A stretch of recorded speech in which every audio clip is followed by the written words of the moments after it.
अस्सलाम वालेकुम dear viewers और अजीज अतीबा कराम। जनाब हकीम उल्फत शहजाद तोहेदी हैदरी उन्होंने एक नुस्खा और भेजा है जो संग्रहनी, दस्त, पेचस, बदहजमी, मैदा की कमजोरी, इन तमाम मसाइल के लिए। तो नुस्खा नोट करने से पहले उल्फत शहजाद तोहेदी साहब का फोन नंबर नोट कर लें।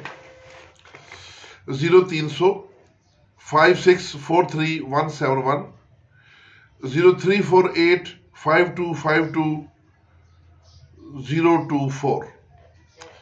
तो इस नुस्खा के बारे में या इसको इस्तेमाल करने से पहले उल्फत शहजाद तोहेदी साहब से जरूर रब्ता करके उनसे इस बारे में गाइडलाइन ले लीजिएगा। तो नुस्खा है जी, सुंड 60 ग्राम, सौंफ 60 ग्राम, हरीड़ 60 ग्राम और चीनी 180 ग्राम, यानी इन तीनों के बराबर वजन जो है चीनी है। चीनी की जगह पे आप मिश्री भी यूज कर सकते हैं। तो बिल्कुल बारीक खूब पाउडर करके छान लें। खुराक इसकी है 1 से 3 ग्राम तक, 1 ग्राम से 3 ग्राम तक ये सुबह शाम देनी है। कोर्स की मुद्दत है 15 से 20 दिन। तो इसके साथ ये इजाजत चाहूंगा। वस्सलाम।